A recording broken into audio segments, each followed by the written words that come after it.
Welcome! We're going to make a mod today for Stardeus, and it's going to be a story event. So, what kind of story event are we going to make? I don't know yet. We will figure this out as we go, but we're going to go and create the basic setup for it. So, let's see, what do we have here? There's a bunch of mods, but we're going to be using Stardeus mod template as a base. But I will not use the one from the workshop. I will use the one which has this the GitHub repository link. Yeah, so again, I'm just going to grab the code. I'm going to grab this code and we will just use this as some starting point, right? So I'm going to actually save this file. Yeah, it's in the right spot. It's in the mods folder. I'm going to rename this to mod story event dash example. Yeah, so it's going to be an example. Now, if we go to about mods here and do open user mods directory, this is where the file was downloaded. I'm going to extract it here into its own folder. I'm going to delete the zip file. So we have mods, and then we have this mod story event example. Okay, there's some folder inside, so we're going to just cut that and paste here to have the structure where our mod story event example is directly directly in the mods folder, and then we have the content of the mod. All right, so once we have this, I'm going to open this in Visual Studio Code. And yeah, we will be doing some cleaning up here. Let's delete this Team Workshop ID. Let's also delete the artwork. I don't think we'll be using any artwork for that. We will need the code. We will need the config, although it's going to be a little bit different. We will not need definitions. We will not need graphics. So just delete all the folders there. Libraries we'll need, but let's delete the mod template DLL. Translations, we might need those. Yeah, we will need those for sure. So config UI panel, let's also maybe delete the UI and panel folders here because these are not really necessary.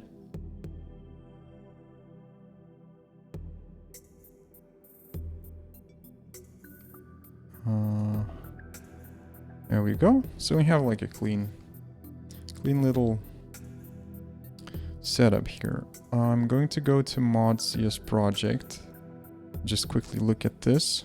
Assembly name will have to change. We will call this mod story event example. What else do we need to have? Yeah, this is the DLL file location for the game. This is my path. You might have to change this to yours. Oh, also, let me do this. Right. Keep forgetting about that. Yeah, so I changed the assembly name to be mod story event example. So it will create a mod story event example.dll file. And then root namespace. Let's also make it game example story event. Actually, I'm not sure anymore if the game namespace makes sense, because the game namespace is the main namespace. It could have clashes. Maybe we could do something like mod.example story event, or just its own namespace, like example story event. That's all. I mean, you can choose whatever you want here. yeah, maybe having a game in there is not really a good idea for potential collisions. All right, so once we have our things set up here, let's go to code.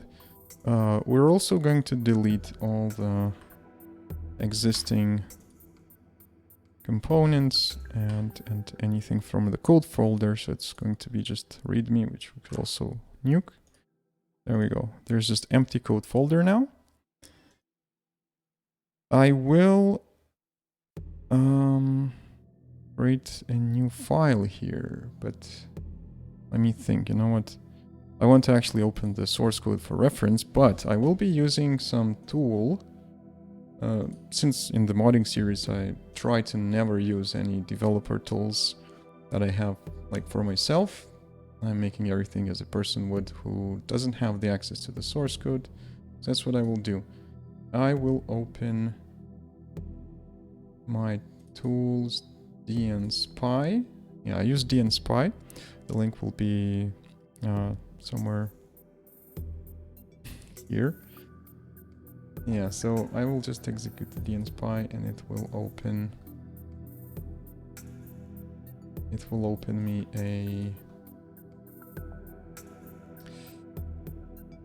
a little piece of software where I can just do file open and then I will find the game. So in my case it's going to be D, Steam Library, Steam Apps, Common, Stardeus data. Okay, I'm here already, so let's show it. Managed. Yeah, so game DLL is the main one. We could control click GL Unity utils. We could also control click. Yeah, I think these two are the main ones. Right. So if we open those, now we go to game. And we'll see all the game classes. So this is decompiled code. Let's see if we can make it bigger font. If we could make the font bigger somehow.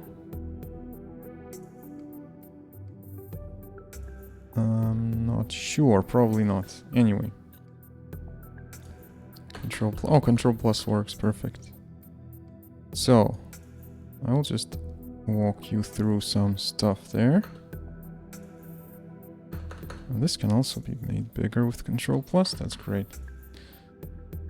I like when software has this convenient shortcuts across all other software implementations, like in Visual Studio Code, and here you can do the same shortcut. That's nice. Right, so we want to do some story events, right? We can see there's the game.story.events. So I just suppose that the events will be there. If we click that, we can see some examples. We can see, for example, capsule bomb story event. And we can click it and see how it looks when we decompile it. It's actually not that much code in there. Let's see what else do we have. Dust storm story event. Also, like, not too much stuff.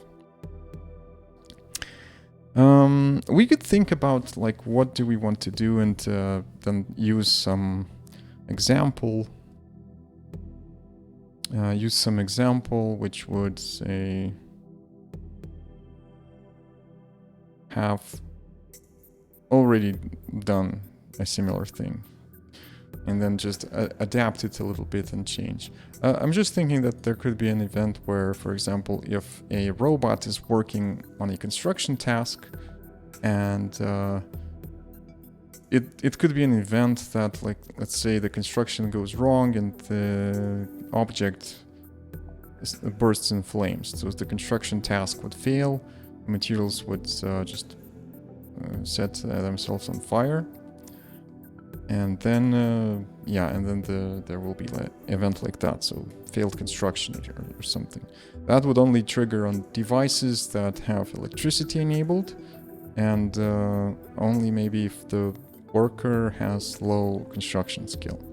So let's say if, like, the construction skill is barely enough to build the item, there will be a chance of having some problem with that.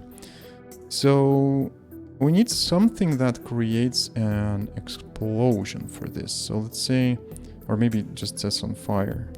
There is a thing called electrical connection failure story event, which we could use maybe as an example. How this event works, it rigs a tool, the connect tool, and whenever the connect tool gets a new connection, if it's rigged, it would create some like short circuit in the area and do it. So what will we do here? We'll just look at this code here and see, okay, there's the public sealed class, some name, and it derives from story event. We can also click and see what the story event is here. How do I get back? Alt back. Oh yes, Alt left arrow goes back. So I'm gonna just put this on the side and I will create a new class. So a new file, let's call it, how do we call this event? Construction fault, or maybe failure story event, or maybe construction disaster. Yeah, let's do the construction disaster story event. So now we have to see what was the namespace. Root namespace, I switched to the mod.cs project file in VS Code folder, and we see this example story event. So since we now have like a name for our, we know what we're doing. We're doing a construction disaster, right? So let's take a moment and rename the folder, because then it will be easier. I'm gonna close this for now. F2 and do mod construction disaster event, or maybe let's just do mod dash story dash event dash construction disaster.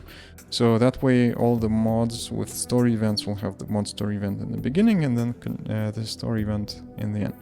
So I'm just going back into this folder, opening this again with code. We know what we're doing, so we can now go and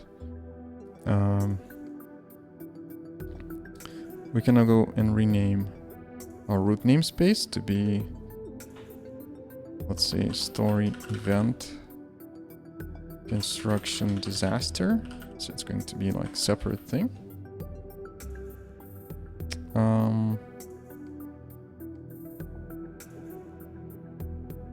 Or just construction disaster. Let's keep it simpler.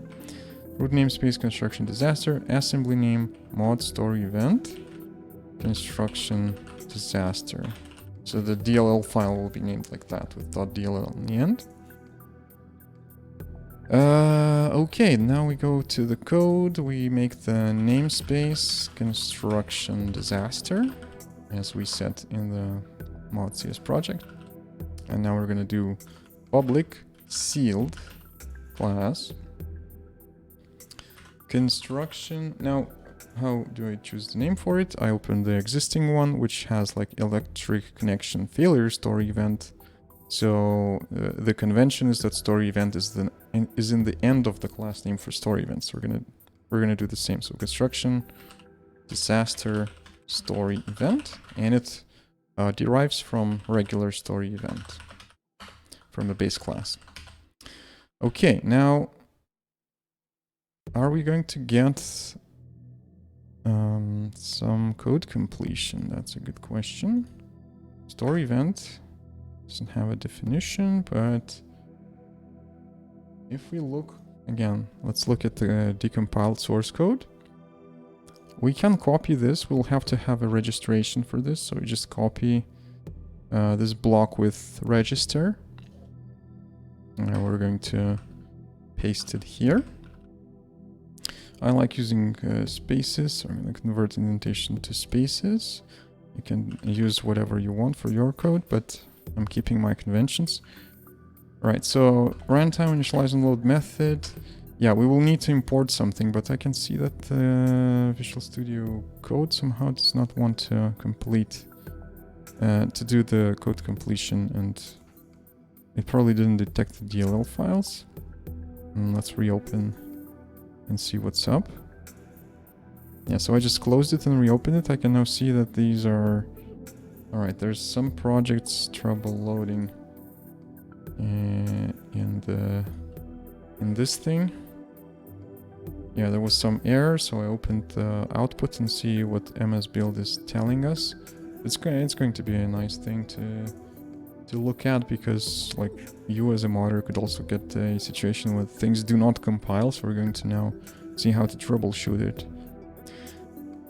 Okay, so we have what? We have loading project, reference assemblies were not found. To resolve this, install developer pack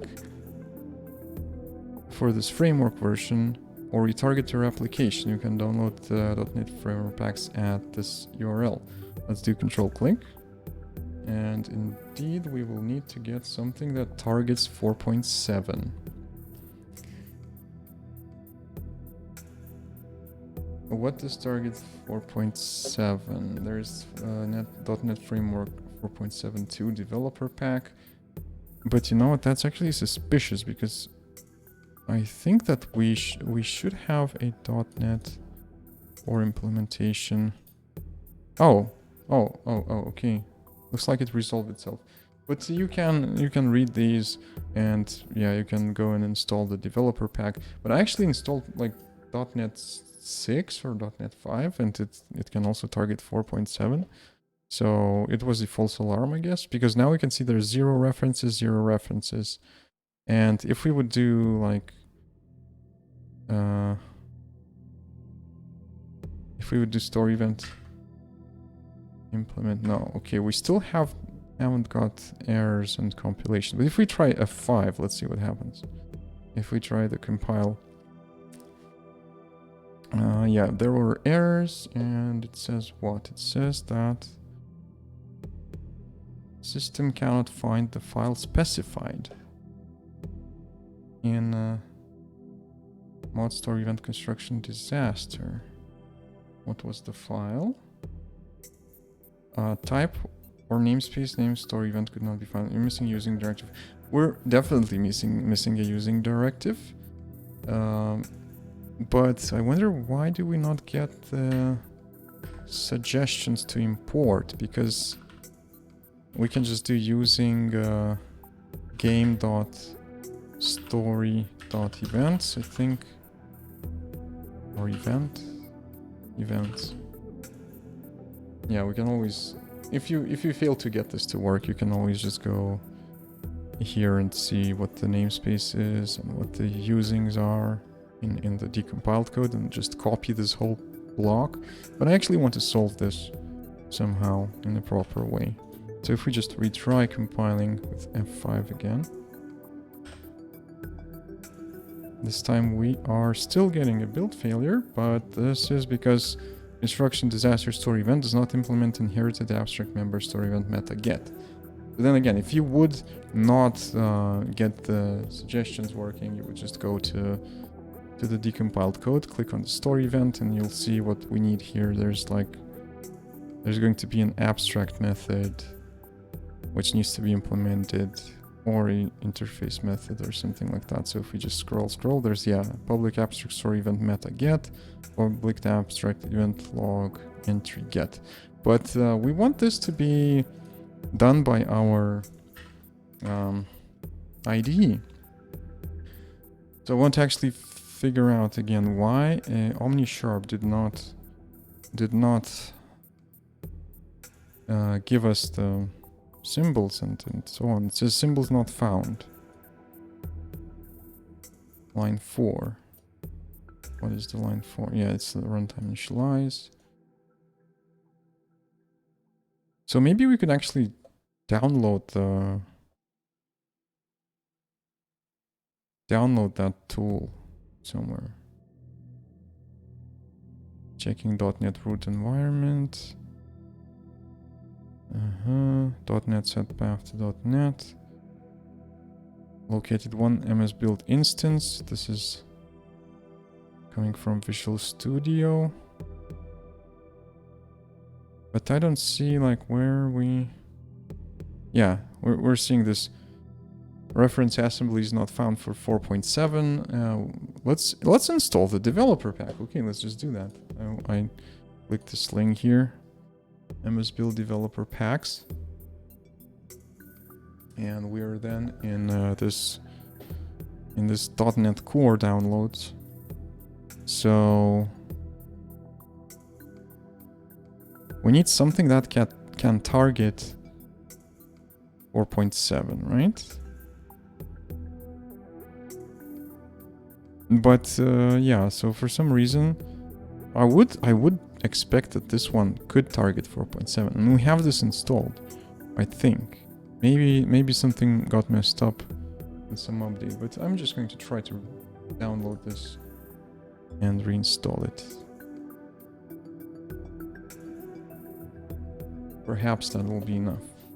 Yeah, maybe the path has changed. I did tweak some paths, and that might have been it.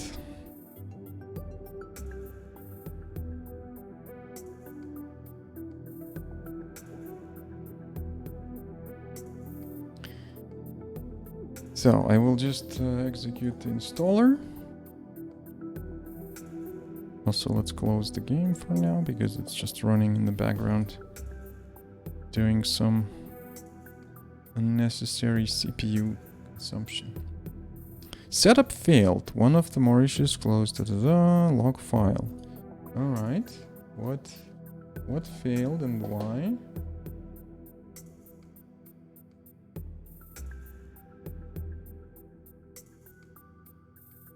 Error. Failed to execute MSI package. Skipped rollback of package.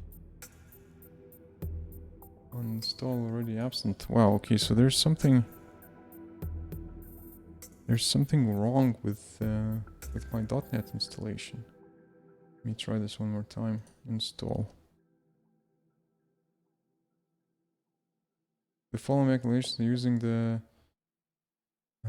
need to be updated. Okay, close the applications and attempt to restart them. Restarting something. Processing. Yeah, so it looks like this time it might succeed. So if you fail to run the installer the first time, just try again. Although trying the same thing twice and expecting a different result is a definition of madness, but apparently with Windows, madness is the norm. Alright, installation was successful. Now if we close this and close the VS Code instance, reopen it, maybe we'll get a better luck with our compilation. And indeed we are. Yeah, so let's see what helped. We just installed .NET SDK 6.0.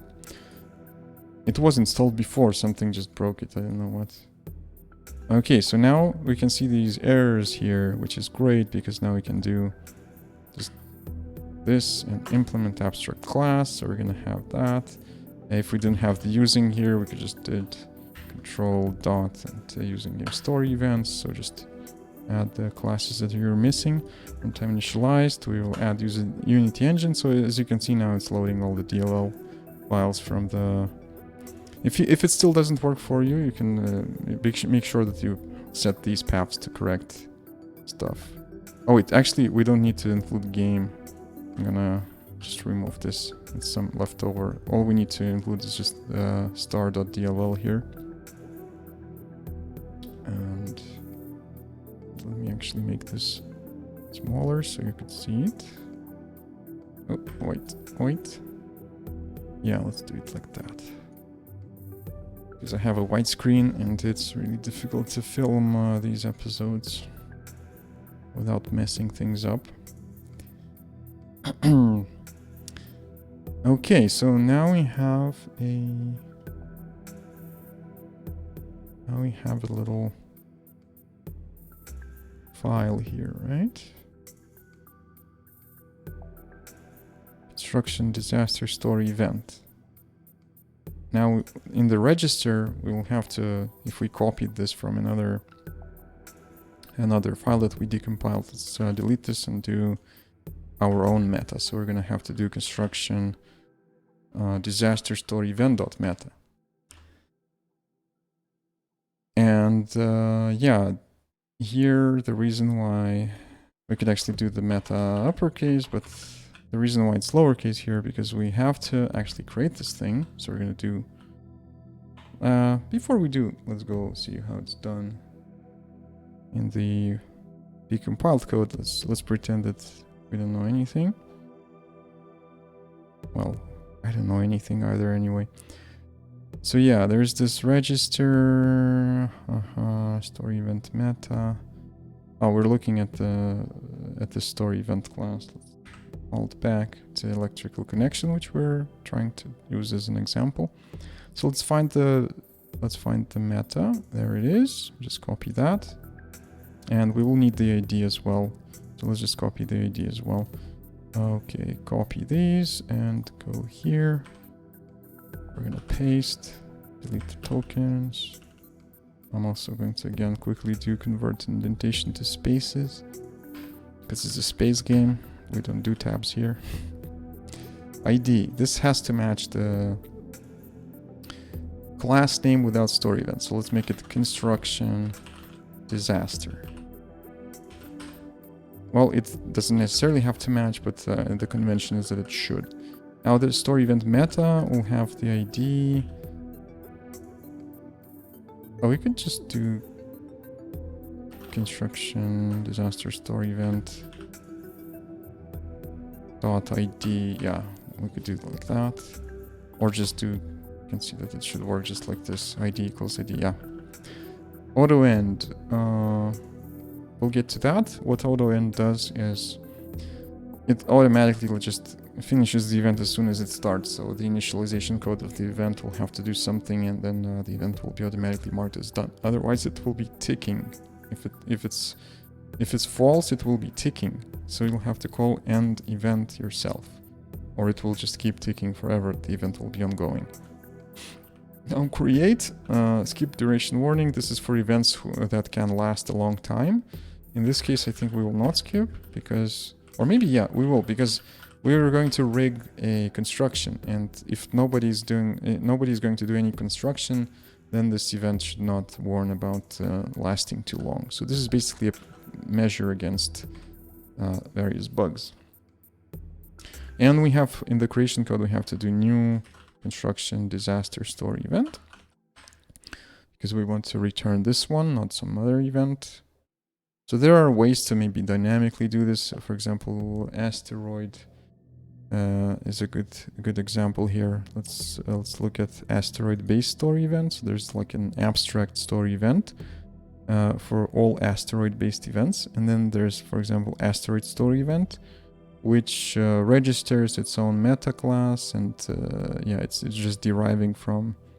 See, the difference is it's just deriving from asteroid based story event and feeding in a new meta with some ID and with the creation of this class. And then in the base story event, we are doing register somewhere, I think. No, we're doing register elsewhere. But you get the idea. You can play with this meta thing, and there's lots of ways to do it. There's also another thing with breach capsule.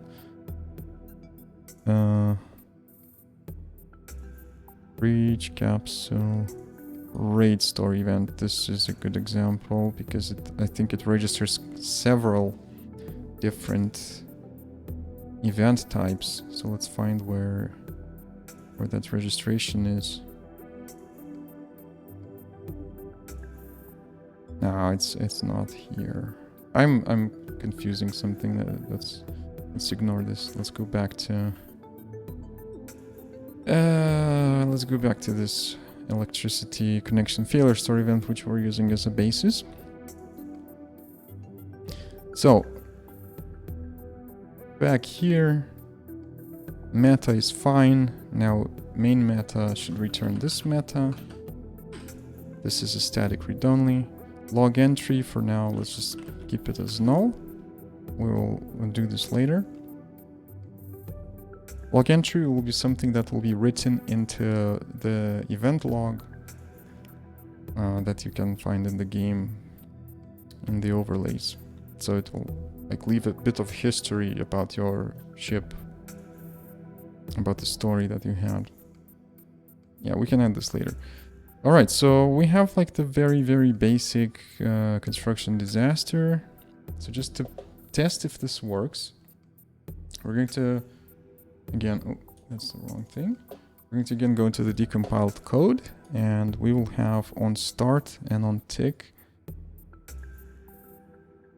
Yeah, so let's just copy on start for now. So on start is the method that story events use to start themselves. Let's just do that so that tabs will be replaced. So on start, we just, to make sure that it works, I'm going to use UI pop-up widget spawn. There's this UI pop-up widget in game UI. And we will show icon ID C info, color info icon. Game constants, there's this icon ID class with all the icons that you can see. Oh, we actually have the decompiling here. If we do F12, yeah, looks like it's decompiling the source code, but it's still like it doesn't show the implementation. It only shows the like interface. So with dnspy, you will see the full like story event. You go here and you see the full implementation of how everything works in clear text. Okay, so construction disaster story event. Yeah, we want to see this info.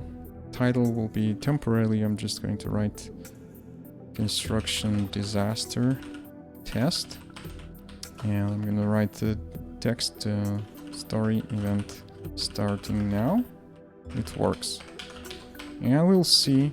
You could also use another technique. I'm going to also do d.warn story event works construction.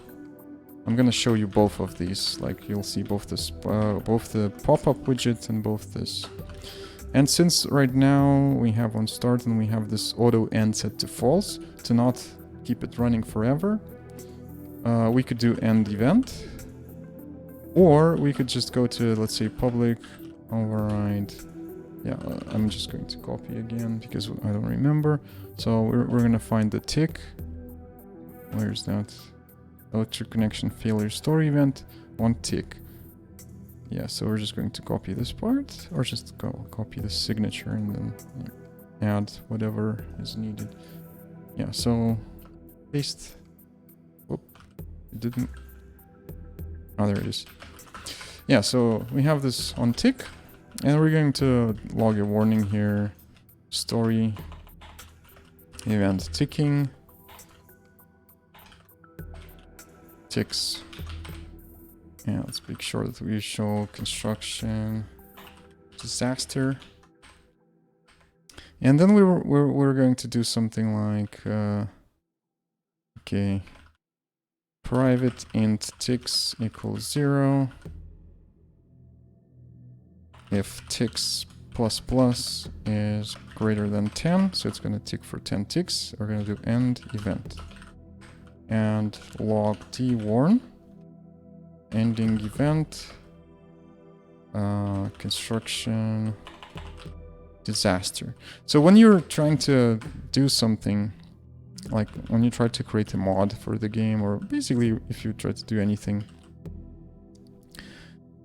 always start small, like not ticks ++ runtime. Yeah, always start small. Just try do a test first. If you can get the logs to show up, if you can get the pop-up to show up or something, and if you can get the event to show up in the list, if you can get the mod to show up in the mod list. So if you do those things correctly, then it's easy to do step by step and to expand on that. So let's press F5. It will compile, and this time build succeeded, and it will launch the game for us. We should see our mod. I forgot to update the mod info. That's an important piece. Yeah, so while it's compiling, let's go quickly over to mod info. And it will say Stardeus mod template. So ID is also going to be template. We're going to change this to story event the construction disaster. This is our ID. And name will be construction disaster, or just story event colon construction disaster When you're ready to upload to Steam Workshop, set this to true. It will then enable a button. But we're not ready yet. Description will be adds a new disaster story event about construction failure. Game version, we jump over here, 06110 on top, so let's do 06110. I should update the template to make it a bit smoother. Dependencies core, that's all good. And yeah, that's our story event. I think, let's just look how it looks before this change is applied. You can see there's Stardeus mod template is listed twice. And if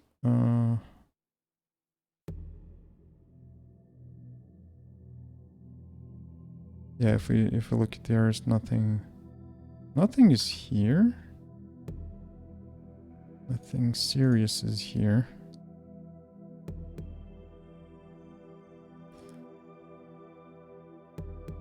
I saw a bug that I'll have to fix with upload 404. But that's out of scope right now. Yeah, so we changed the mod info. Let's just redo this again. F5. So the DLL will be recompiled and the mod will be updated. And now we should see a different name. It will repackage the sprites because mods have changed. So if we go to mods, we can now see that there's this, the mod template is here and story event construction disaster is here as well. So we click the story event construction disaster, we should change the image. Yeah, if we hit open, it should open our folder, which we were working in. And mod is enabled. If you want to disable it, just hold and click and it will disable, offer restart, but let's just keep it enabled. So enabling and disabling it twice will have no effect, basically as nothing happened. So mod is enabled. If we, let's say, continue, there will be one problem. The mod will not work. There will be no event. So if we go to dev_menu in the console and hit tilde to open the console, here we have story events. If we click this, and if we would go through the list, you would see what we have, and there will be, our story events should have been in construction, something starting with C, right? Also, we don't have the translation yet, so we'll have to handle that. But we cannot find the item. You know why? Because I forgot one thing. Let's exit. Let's exit, and I will show you what I forgot. Oh, actually, I didn't have to exit. Let's restart the game. So just hit F5 to recompile because it's quick and it'll start. And the reason why it flashes twice when it starts, it's first starting directly, and then it notices that Steam is not running, and it restarts itself as Steam. That's important because if you want to debug, you'll have to reattach to the Steam instance.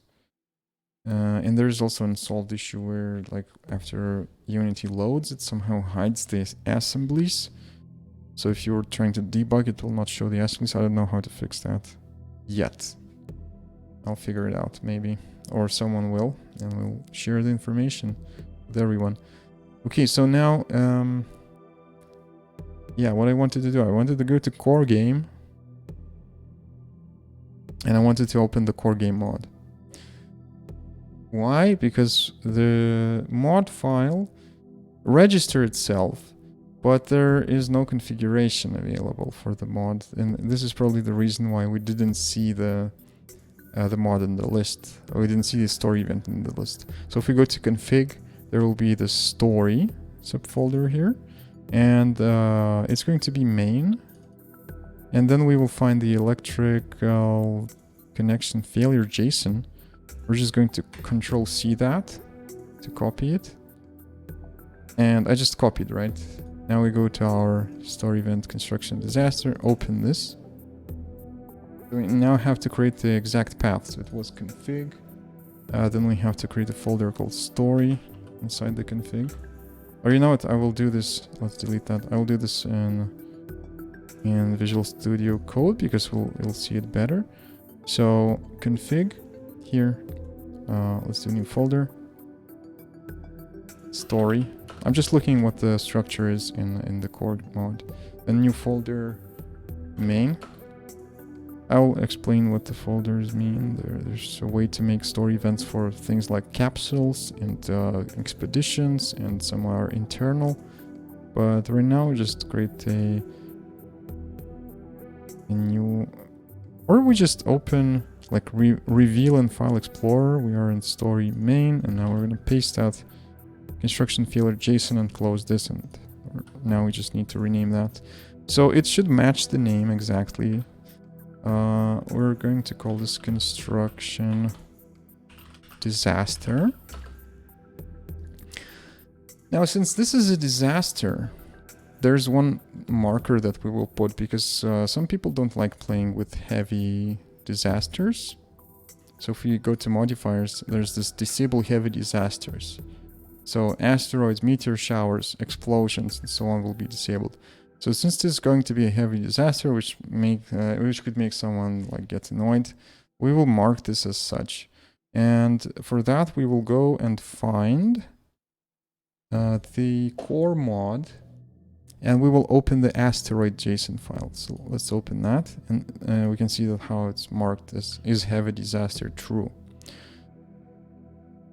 I'm going to just copy this piece here. Close the asteroid JSON. And this is my construction disaster that I'm working on right now. We're going to paste here. So it's going to be marked as heavy disaster. So then there's this interest factor, effect, and probability bias. I have to admit that I'm not using all these yet in game, but this is like from -1 to 1, which might be used later for more interesting story generator implementations. So for example, disaster when construction fails. It's interesting, it's kind of meh, it's not interesting. So let's keep it at -0.1. 0 is neutral. Effect, it's definitely negative. So let's keep it as 0.05. Probability bias is how likely this will happen. 0 is like neutral. Positive means it will happen more frequently. Negative, it means it will happen less frequently. So I think we will just keep the exact same configuration as we had in the electronics connection failure. It will be less probable, maybe even less probable than that. So let's do -0.3. Is heavy disaster true? Now the checks. The checks here, there's min, and also there could be a max. This will tell the story generator, at least the main story generator, when to do this. And this is a class. We could try to find a class called situation in the decompiled code. Data situation, there we go. So situation,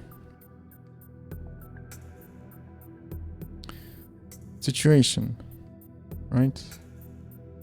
This is the checks that we have. So friendlies, workers, colonists, human deaths, enemies, active threats, areas, islands, research, tech, count, grid max output. I think we can also find the list here. Yeah, with the types. Mostly it's integers. Sometimes it could be a string. For example, there's a difficulty check. Like you could skip several events in easy difficulties. Or in normal, maybe some could be skipped in hard if it's a positive event and you don't want to give it to the challenging players. Yeah, there are some days, weeks, months. Days and weeks and months are accumulative. So for example, if you have 1 year, days will be 365, weeks will be 52 or something, months will be 12. Yeah, so it's keeps on going. It's not like a date. It's a accumulative count. Number of breakdowns that people had. Could also be used here. Number of story events we had before. So how this works, we just pick the ones that we want to have. And for example here, grid size 100 means that we have to have at least 100 items, 100 devices that are connected to our grid. So our grid has to be fairly big for this disaster to strike. And it has to be at least 3 weeks of in-game playtime. So check true is necessary. If we skip this, it will just not run the check. Okay, so what were we going to have here as minimum condition for this failure? Let's say we could delay this to like 4 weeks, and I'm gonna delete the grid size, but I will use some other criteria here. Let's say we will have we will only have this when islands are merged. So yeah, and when all islands are merged, the sections means like if the ship is in pieces, in shambles, it will not trigger until you have everything in one island. And maybe also we could have more workers. So let's say we have, okay, island check is dumb. Let's just do the workers. 12. So once you have 12 bots, it will start happening. No earlier than 4 weeks in the game. So it will be a like later game event, because in the beginning you definitely don't have 12 workers. And there's a difference. There's workers and friendlies and colonists. So workers are only your bots. You could also have like friendlies, which is both humans and bots. And then we have colonists, which is just humans and pets and stuff like that. So we could have something like this, but it's enough to just say have workers. Don't overdo with these checks. Like if you have a very complex configuration, it might be like the event will not strike. Yeah, and we could also do like a max. So for example, if we want to do that this event would only happen when you have from 12 to 20 workers, we could do something like that. So whenever you have like, if you have 10 workers, it will not happen. If you have 25 workers, it will not happen. But I never use max myself, I only use min, because I don't see the reason to use max. But it's still in the game. Maybe some events could be like a window of time where it could happen. Some early game events, for example, maybe we don't want to repeat them in late game. Right, so when we have this construction disaster, now if we would exit and do F5, or just restart the game basically, because the compilation is not necessary right now. I think that we should see this story event in the list, because we just added the JSON file. Yes, it's now repackaging. Sprites. And we go to the game. Do tilde dev underscore menu tab auto completes. Now we go to story events here. And if we do a quick scan,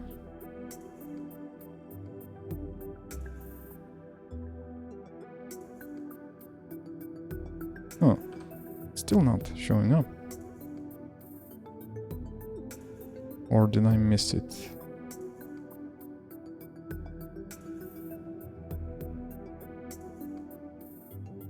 Construction disaster, it's here, sorry. It's actually here. It's just not ordered in alphabetical order, because it looks like it's ordering first the core mod events, and then it's listing all the mod events additionally. So if we do construction disaster now, if we click this, it will start the event. And you see construction disaster story event started now. It works. We had the pop-up. If we go here, we'll see that there's this warning story event works construction log. And if we let the clock run for a little while, we shall hopefully see the ticking in there. It's not showing up for some reason. So the reason why it's not ticking might be that the event has finished. There are some commands here. So story gen info, for example, shows you ongoing events. Oh, there's one electrical connection failure running for 46 days. So it's waiting for something to be connected. We can try that. Oh, it's also the electrical connection failure will only run when there's oxygen in there. So in this ship, it has to be here. So if we, for example, connect the oxygen pump. There we go. We had this event right now. So just to show you an example how events could be rigged. Right, so yeah, ongoing events, past events, construction disaster. Yeah, so it looks like it automatically ended. Running for 49 minutes ago. Yeah, it automatically ended. And let's see, why did it automatically end? Auto end was set to false. Oh, on start we had end event, that's why it auto ended. So let's delete this and recompile. F5. Now the game is running, but it's apparently trying to launch a new instance, so let's just close the game and do this again. F5. It's also showing that some projects have trouble. Show output. What's in the output here? Okay, error reference assemblies were not found. It's still showing that. Maybe I should have to clean it somehow. I don't know. But it's compiling for sure, because we got the event.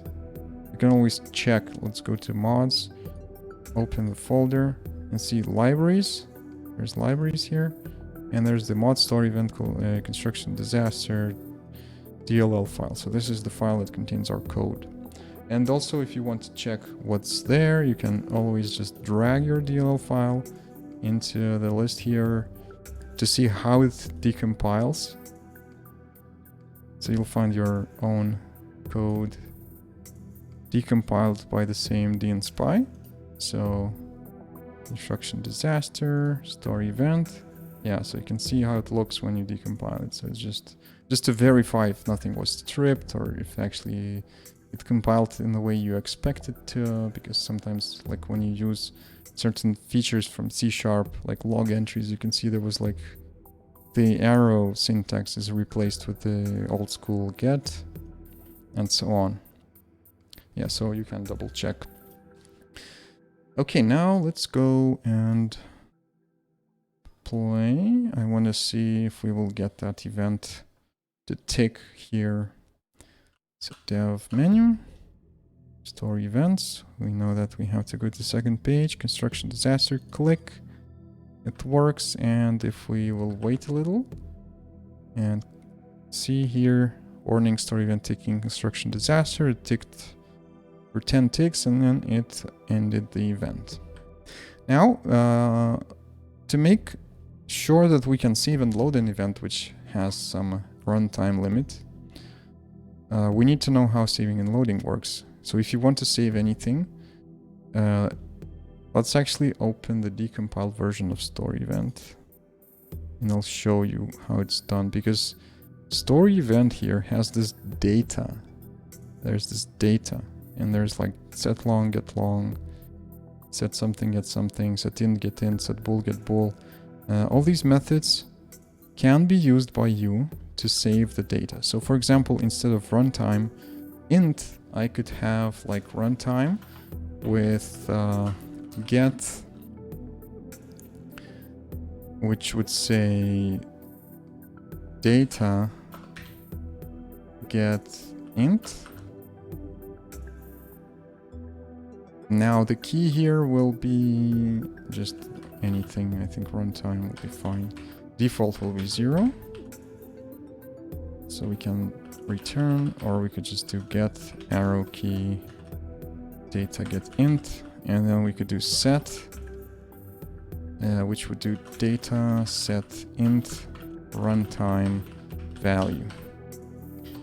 Yeah, so if we do this, then whenever we do runtime ++ here, it will actually save the event. So let's check if we can save and load it. Let's make it so that it will run like for a very, very long time. And we will run the game, save, and then we will load and see if it will pick up from the last runtime. Yeah, let's try that. So let's close this. F5.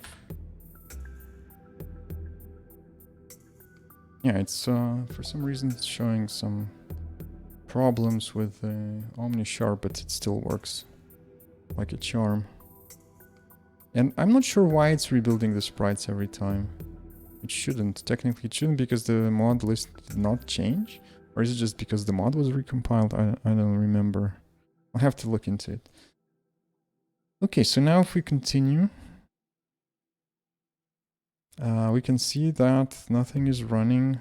Again, let's go to dev menu, go to story events list. Let's find our story event. Let's click the construction disaster. So it started, and if we allow it to run for several ticks, we can see that it ended at 1633735. So 735 was the last tick. Now if we save and exit to main menu and load that same save,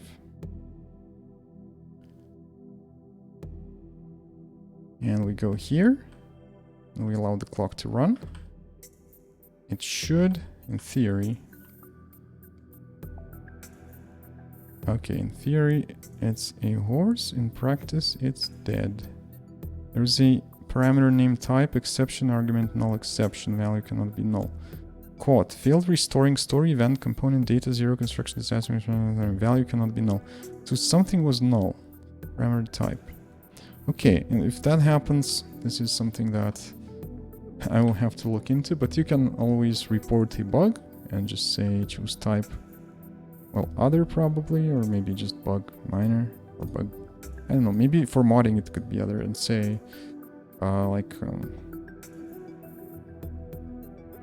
mod did not save load correctly.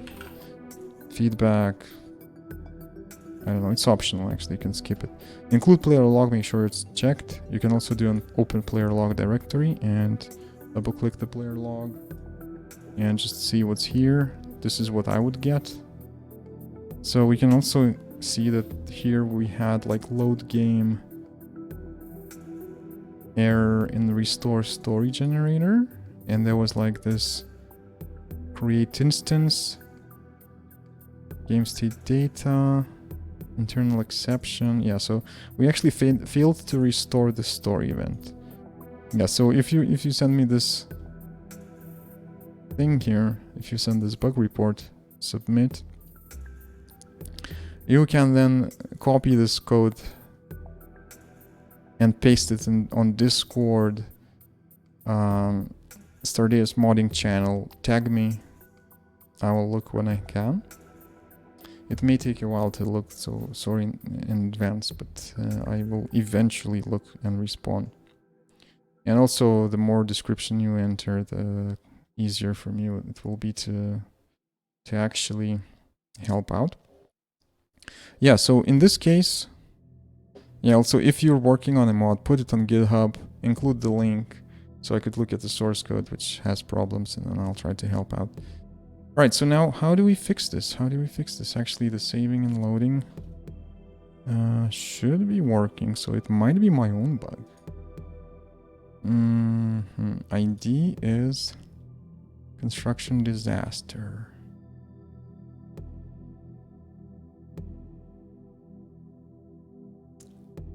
We register it with this.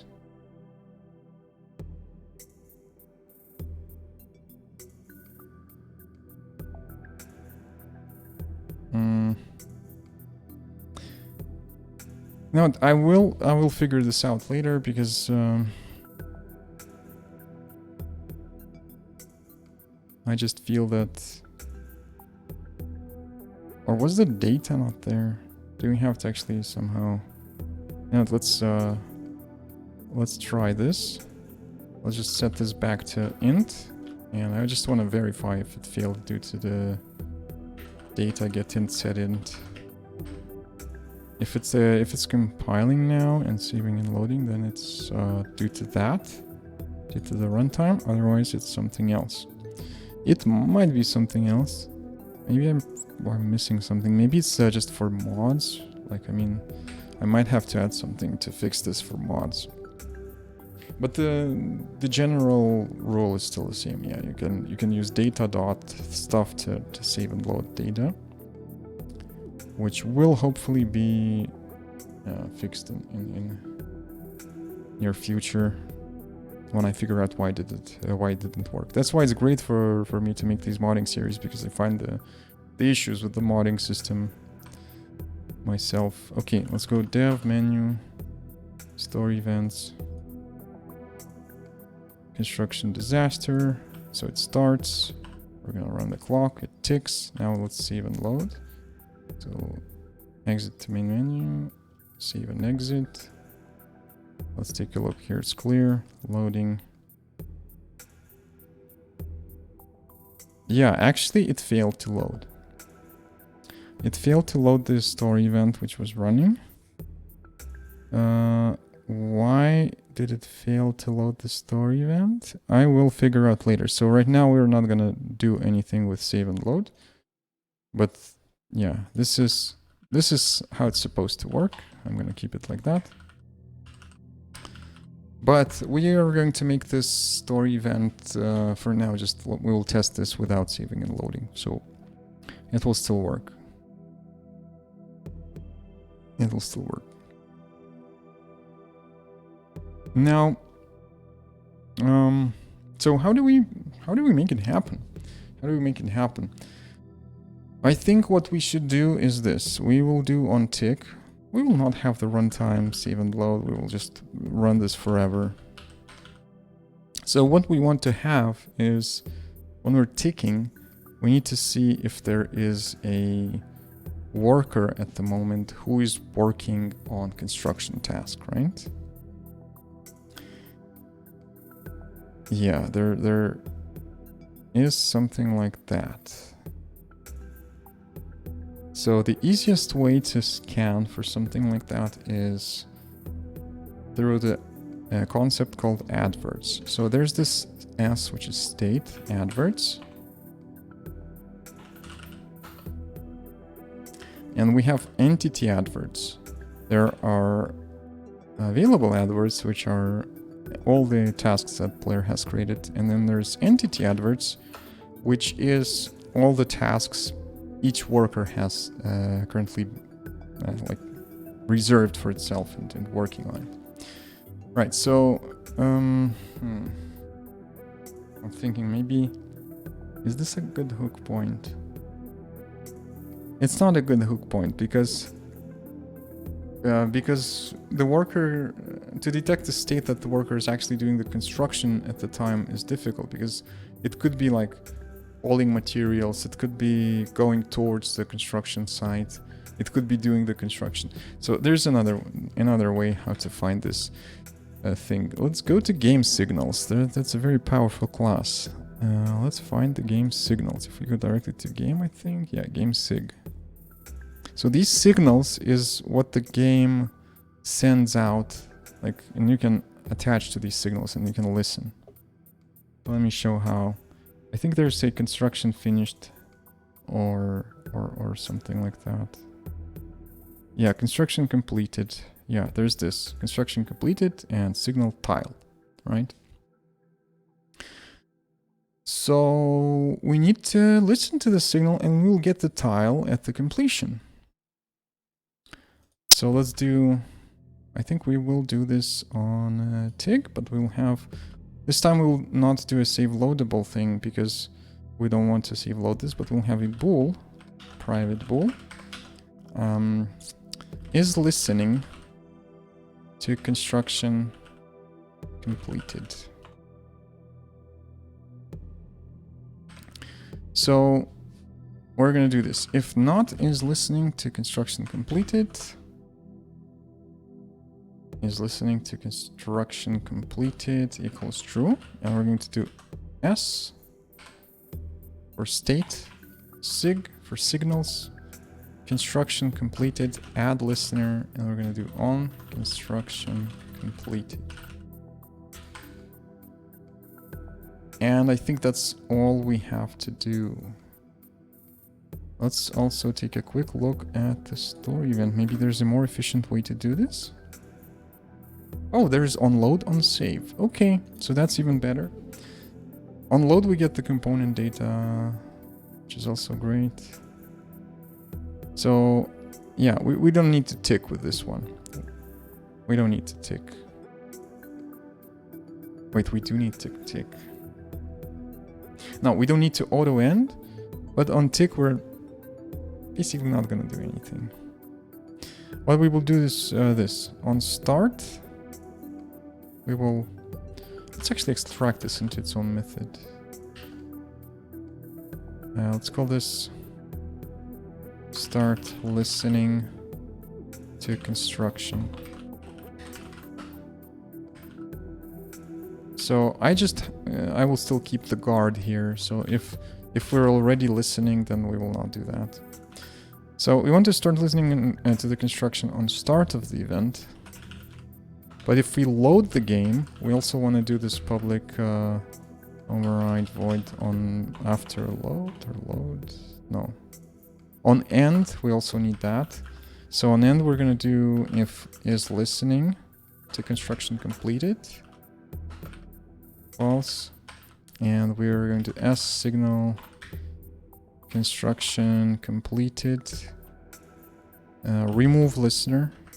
Not all listeners, only your listener, because if you remove all, it will break the game. On. Actually, let's first create this method. So let's do just generate method, private void with tile.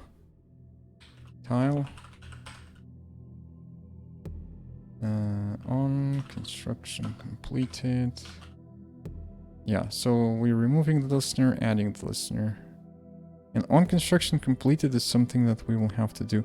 And then I think on load, so I think it's protected, override, void. Yeah, on load.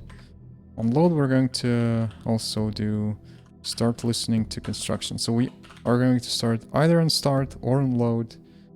On tick, we're not going to do that. On tick, basically, I think could be omitted, but let's just make sure. Let's open our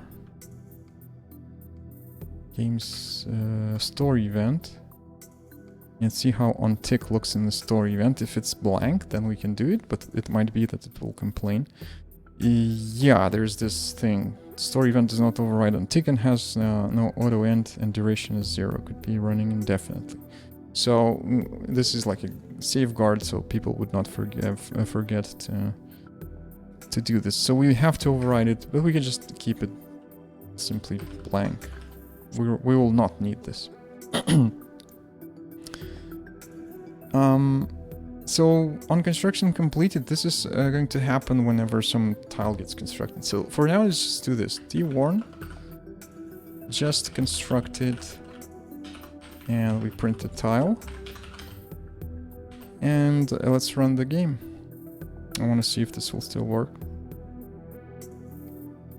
Hitting F5 to compile. So yeah, saving and loading, I'll handle this later. I'll figure out why it crashed. Maybe I will add a bit of description somewhere here. Oh, wait, cancel. Now we can try this again because it was still uploading files to the Steam cloud.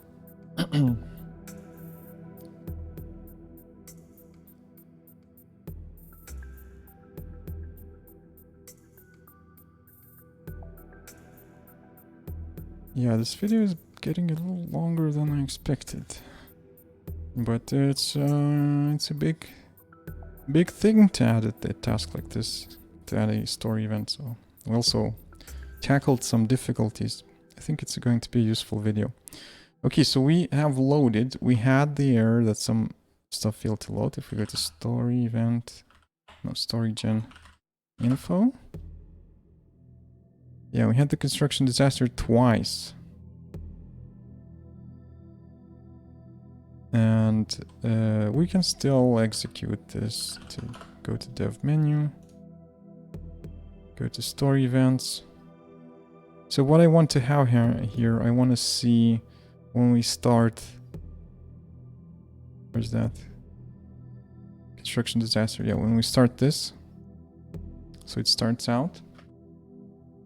Now, once construction somewhere will be done,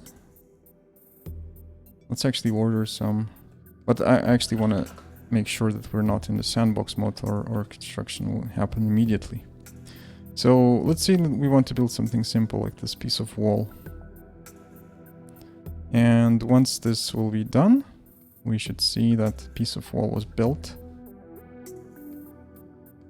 Let's increase the priority. There we go. Warning, just constructed. ID structure walls to position 325, 324. It works. So we hooked into the construction signal. Now we just need to... Can we somehow get rid of this? Let me restart the Visual Studio Code. Maybe it's the reason why.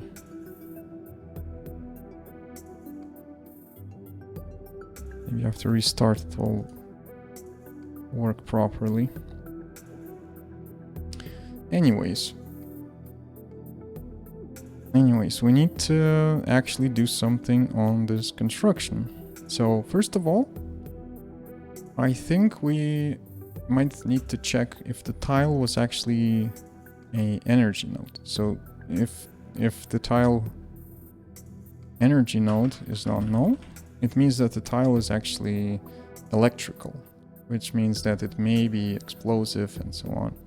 So we will not trigger the store event for non-electrical devices, which means that if tile energy node is null, we will just return, because we don't want to do anything for those. But otherwise, we're going to do tile. We could do two things. One would be set a fire. The other one would be to create an explosion. So how about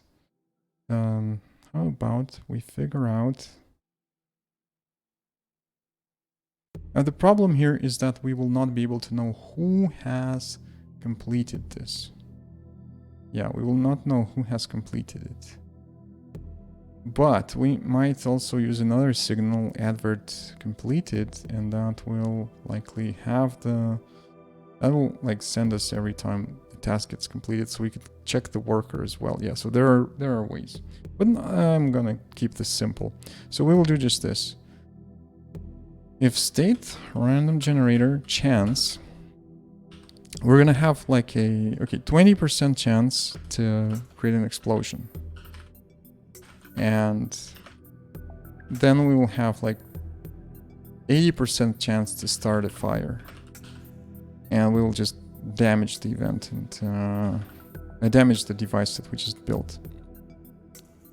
Yeah, so let's begin with the explosion. So first the explosion, there's this command called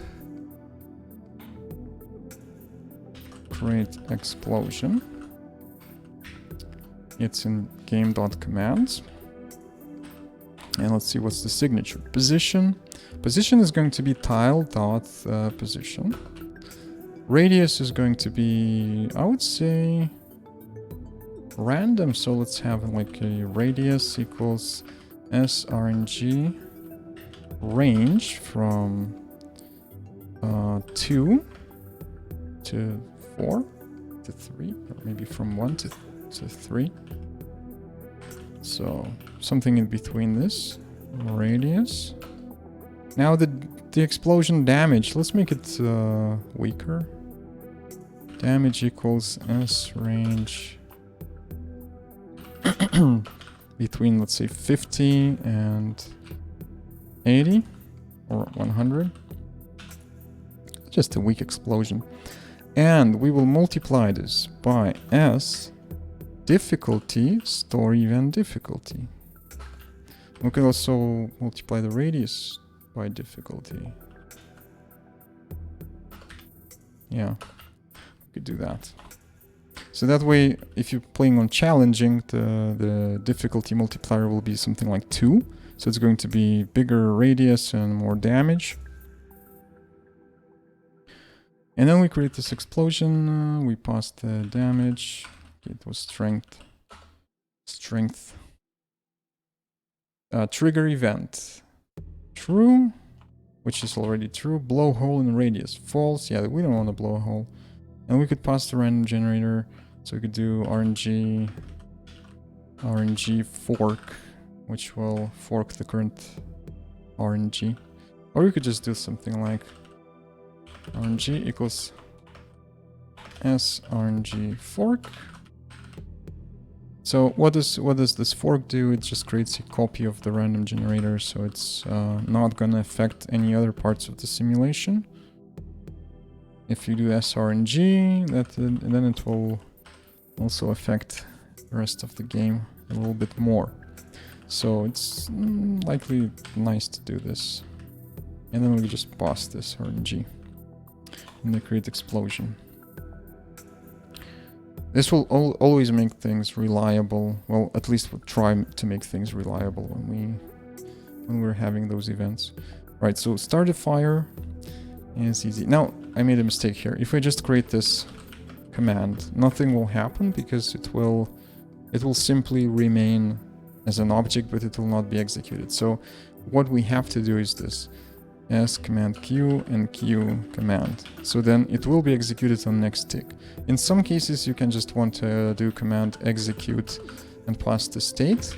So this is like equivalent to each other, but this one executes this on this particular frame and this one will execute it on next frame, which is sometimes more useful because then it allows the simulation to like distribute load a little bit better, and doing commands like that, especially if you have a lot of them, could cause frame drops and lag. So it's better to do than Q. To start a fire, we could just take the tile, flammable, set on fire, propagate if inactive, true, that's fine.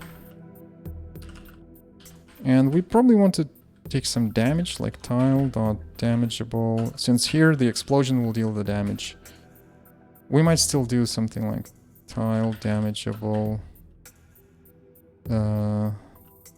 take damage.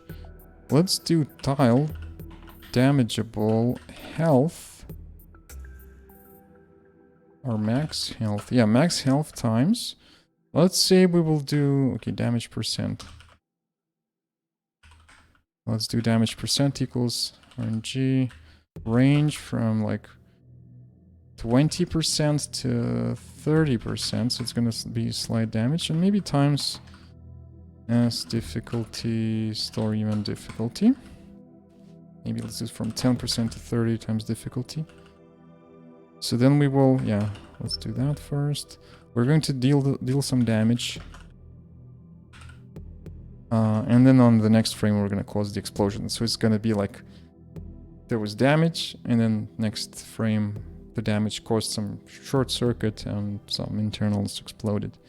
So yeah, we're going to do max health times DMG PCT, which is the percentage. And the type will be damage type dot electricity. So it's going to be electrical damage. And we're gonna copy this. You know what, so actually we are going to move this up because it's going to be the same thing for both fire and explosions. We first deal some damage. And then we choose what happens afterwards. So either an explosion or set on fire. And afterwards, or actually not even afterwards, we're gonna do end event immediately here. Because we end event and then we actually apply the something. So if by chance there would be an error somewhere here, end event would already be done, and it would not remain forever, like repeating with the error. And if you're not sure if it will work or not, you can always do, well, don't do this in a loop, but you can do try catch and log an error. There's a I will show you one method.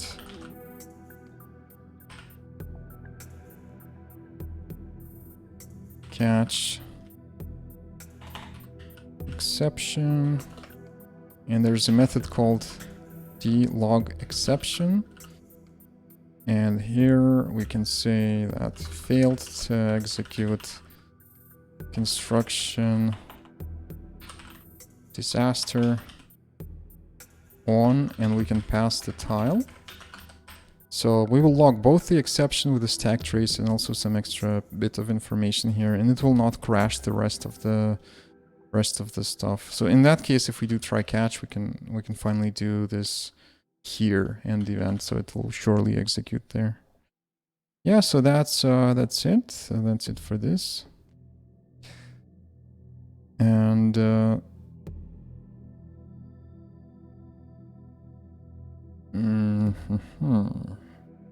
yeah, we need to test this now. We need to test this, and if it's working, then it means that we have the full implementation. Only 80 lines of code. And also we need to figure out why this the loading doesn't work, but that is going to be some error on my end. So let's do F5. I will now maybe start a new game and force this event. Oh, we also forgot one thing. We'll add it then. The log. Yeah, we'll add the log. But I still want to test this, so maybe let's start a new game.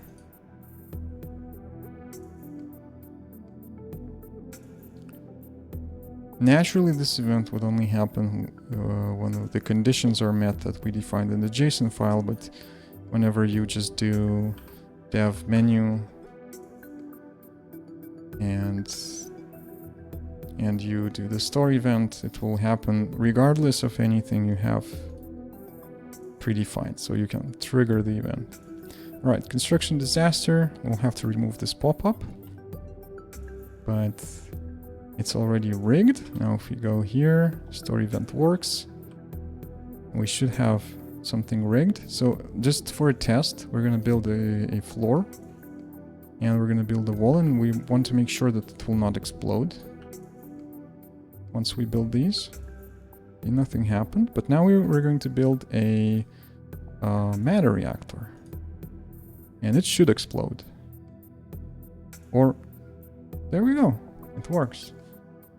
And it exploded, but then yeah, it showed that it took physical damage. But we should have something like, we should have a dialogue here announcing the player that something bad happened, because otherwise, if we don't have that, the player would say like, what the hell happened here? I have no idea.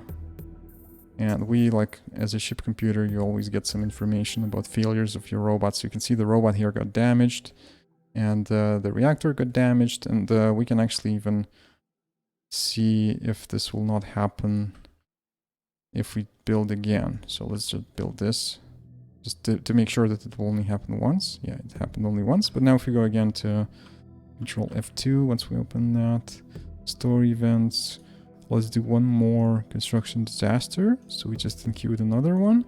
And if we now build another connector, it might either again explode or set itself on fire. And the poor robot is trying this again.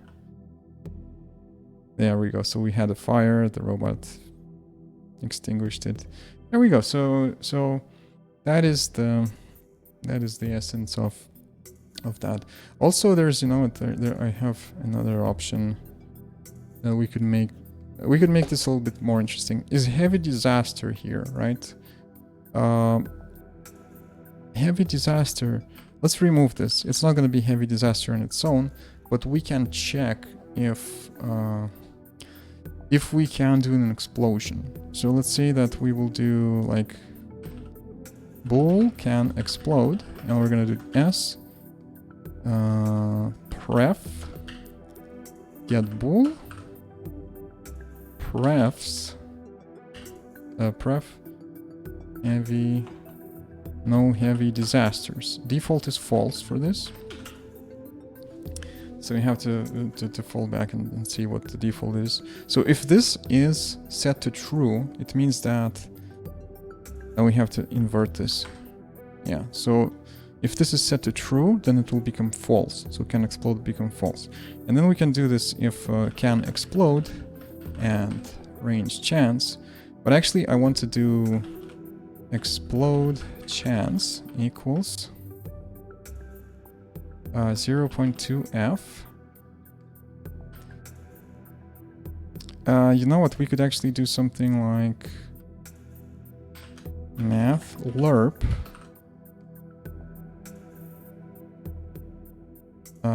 between 0.1 and 0.4 through S story event S difficulty story event difficulty. So times 0.5. You know why 0.5? Because difficulty can go from 0.5 to 2. So if the difficulty can go from 0.5 relaxing to 2 challenging. So if we do times 0.5, we're going to turn this like normalize it to from 0.25 to 1. So we're going to do the lerp from 0.1 to 0.4. So with challenging, it's going to be 0.4. With relaxing, let's do it from 0 to 0.4. So with normal difficulty, it will be 0.2. And then we're going to do chance, explode chance. There we go. So if we can explode and the chance actually happens, then we're going to do the explosion. It's going to be heavier on the difficulties that are more punishing, and it will be lighter on easier difficulties. And otherwise, we're just going to set on fire. Okay, so we have actually implemented this event. We are going to... Oh, logs. Yeah. So how do logs work? I just switched to dnspy, and we're going to see how other story events did that. So for example, there is mutiny story event, a recent one. We can just take that. And there's this notify mutiny. I think we're just going to copy this. Notify mutiny then. We're going to copy that and we will paste it in here. And let's make sure that we have spaces. Oh man.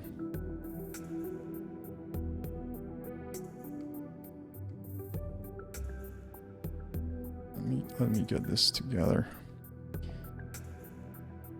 Where is that spaces thing?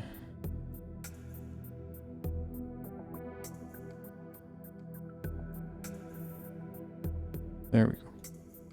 Convert indentation to spaces. There we go. Much better. So I just pasted this notify mutiny. So we're going to rename that to notify failure. And then we have this notification. So we're going to have it. It's going to be a private event notification. Event notification is something that you can see in the event list in the left right side of the screen.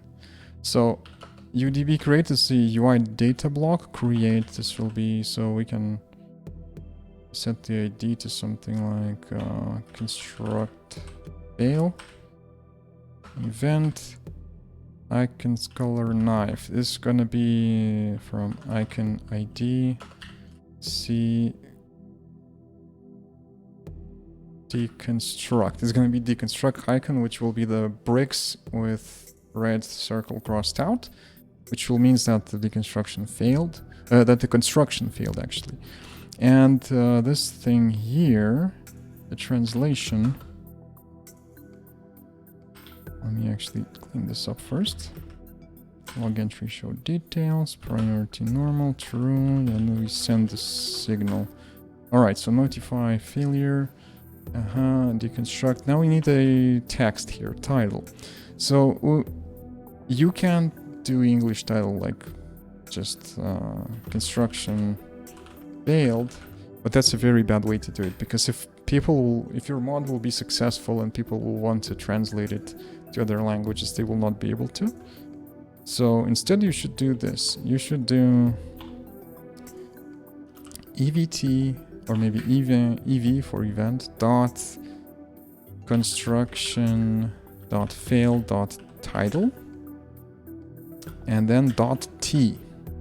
T is the method that translates the string. So we'll see how that looks. But then we can actually pass variables here. So let's say that this will be construction of something failed, or maybe construction failed and then colon and something. So we're going to pass the object that actually failed this. All right. So I think when we will do notify failure, we're going to pass in the tile, and we will do tile definition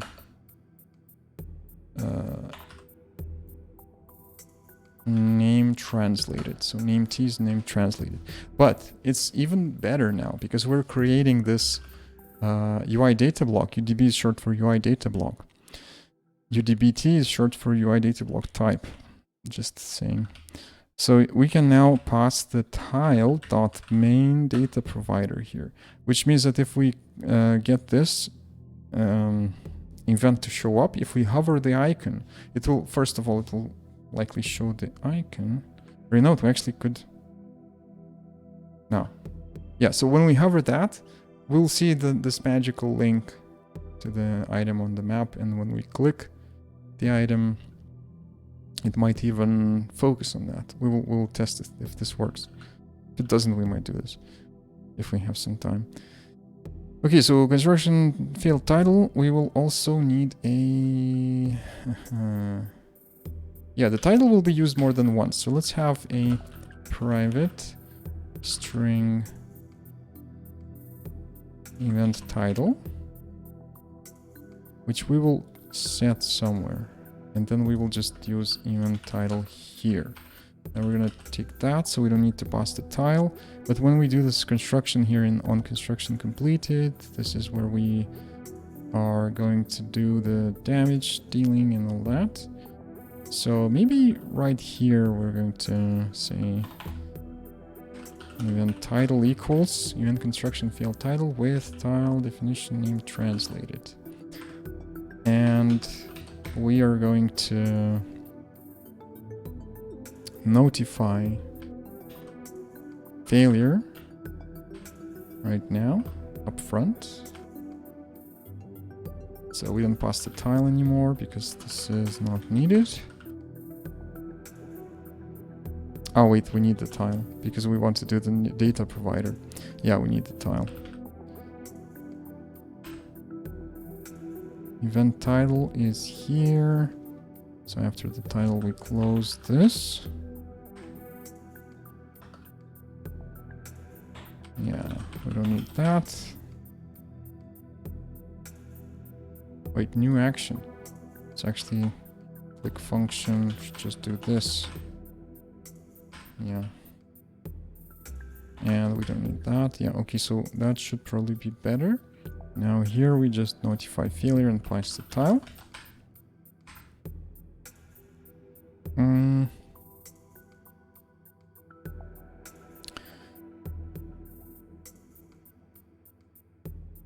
Okie dokie, so construction disaster and story event, we have the notification, but that's not all. We have to add the log entry. So this will only just show the notification, but the log entry needs to be created. So let's see how that works with Mutiny. There's this build log entry, which returns the log entry. And there's also event title, event description on start. I just want to see how I did it here.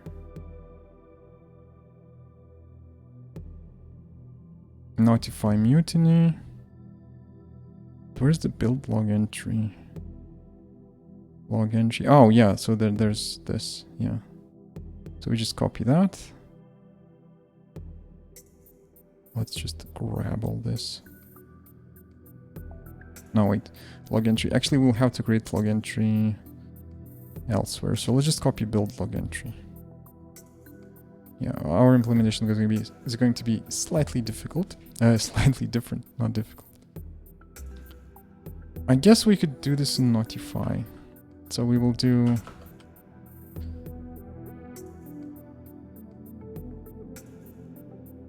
a build log entry method here. And then we will have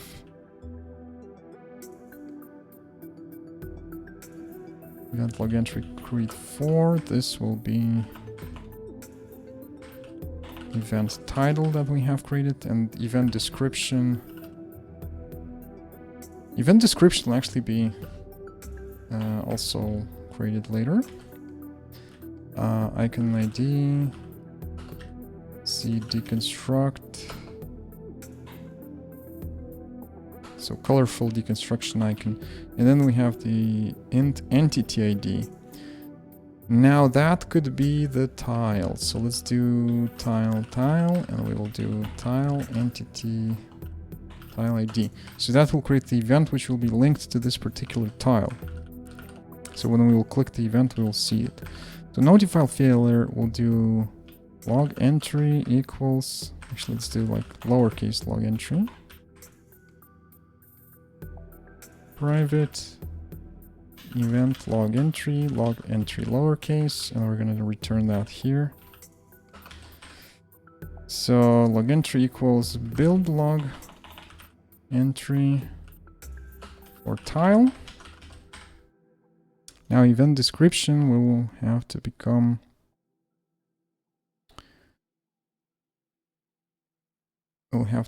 here, be added here. Private string event title, private string event description, and description will be ev construction. Let's do construct fail desk, translate it with tile, definition name t. And maybe we could also have like the fate outcome in here. Like, yeah, we could create a description depending if we had an explosion or a fire. But I'm too lazy. I'm too lazy for it. I'm just gonna, yeah, you could do this definitely, but we will just keep it simple. We will just assign the construction field title and description with the tile name, and we will notify the failure. And that will be it. So actually we could assign these in there directly. Yeah, we're gonna do this here. Ah, shoot. I messed it up a bit. Let's copy, go there, paste, there we go. Okay. Create these, build log entry. Actually, build log entry could do that. Yeah. Build log entry, notify failure. These probably belong on top of the file. Somewhere here.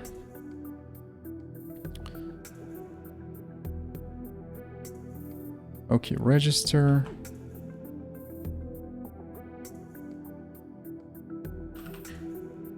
Yeah, let's just keep it as it was. Are we done? Are we done? We're almost done. Now if we have this again, we run this again, we'll see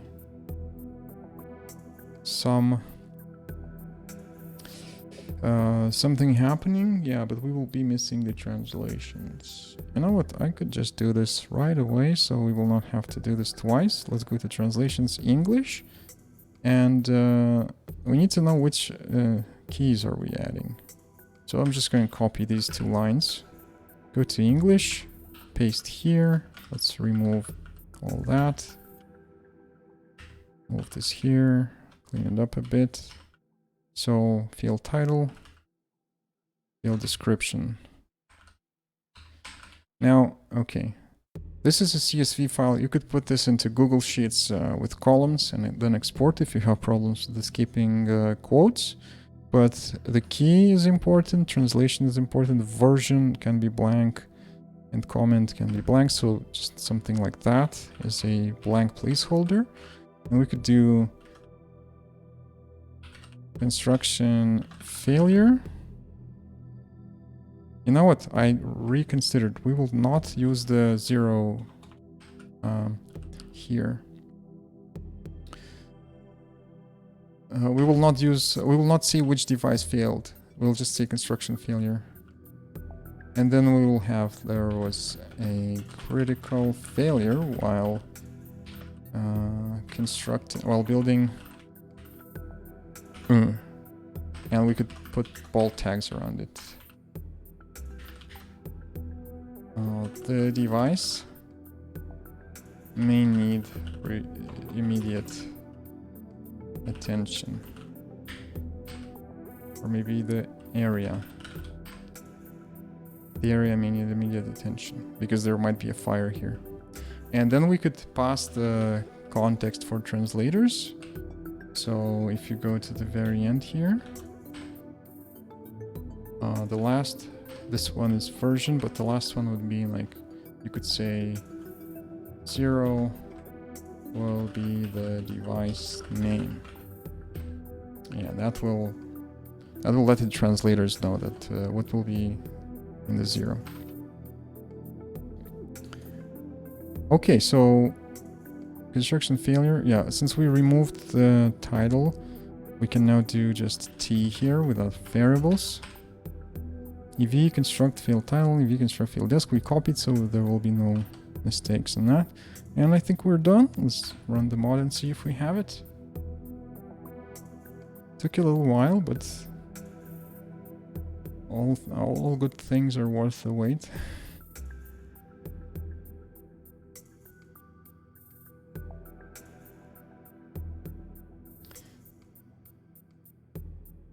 Continue. Alright, so what will happen now?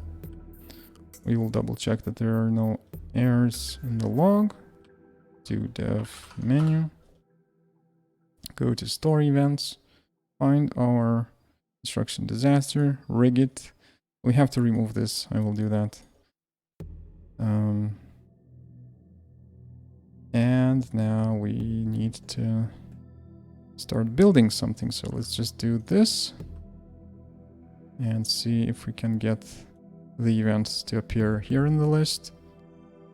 We had something, so we have the construction failures. You can see there's this magical link when we hover it, and there's this pop-up with saying that there was a critical failure while building connector 820. The area may need immediate attention. And that's it. We now can close this event. And in the event log right here, it's not showing up here. I forgot one little detail.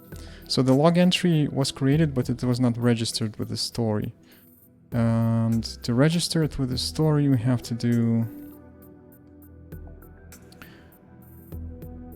once we build the log entry, we're going to do s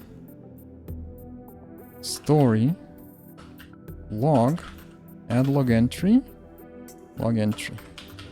So that is going to write the log entry into the story. And let's remove that nasty pop-up and the warnings that we have been logging, because we don't need those anymore. So I'm going to comment this out. You might uncomment this to do your own tests. I will actually share this repository in GitHub, so you will get the link somewhere here.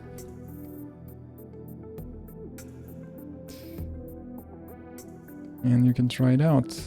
And then I will probably incorporate this story event into the main game because I kind of like it. How it turned out to be. So yeah, let's run this one more time. It's going to be like the final version of it. So we're done. We're done.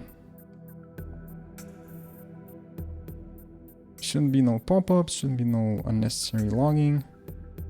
And it is going to be quite efficient because we will not be doing anything on tick. We're only going to be listening to a signal.